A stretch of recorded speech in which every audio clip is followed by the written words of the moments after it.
بسم اللہ الرحمن الرحیم۔ السلام علیکم ویورز، آپ دیکھ رہے ہیں سعودی اردو نیوز چینل۔ سعودی محکمہ موسمیات نے ایک اچھی خبر سنائی ہے کہ سعودی عرب میں الحمدللہ موسم سرما کا باقاعدہ آغاز ہو چکا ہے۔ ٹیمپریچر میں روزانہ کی بنیاد پر اب تیزی کے ساتھ کمی واقع ہوتی رہے گی۔ سعودی محکمہ موسمیات کی جانب سے جاری رپورٹ میں کہا گیا کہ مملکت کے شمالی اور مشرقی اور وسطی علاقوں میں ٹیمپریچر میں نمایاں کمی واقع ہو جائے گی۔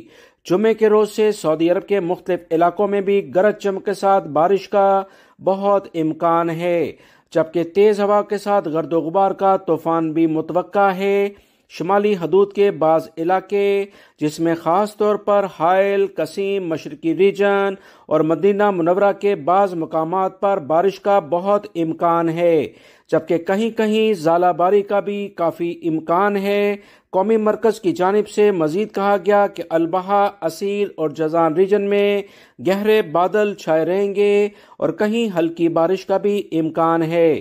دفاع مدنی نے تمام غیر ملکی اور سعودی شہریوں کو نچلے علاقوں، نشیبی علاقوں میں جانے سے منع کیا ہے اور بارش متاثرہ علاقوں میں ڈرائیو کرتے ہوئے بہت احتیاط برتی جائے، کیونکہ اکثر بڑے حادثات بھی ہو جاتے ہیں۔ ویڈیو لائک کر کے دوستوں سے شیئر بھی کیجیے گا۔ ملیں گے مزید تازہ ترین اپڈیٹ کے ساتھ۔ السلام علیکم۔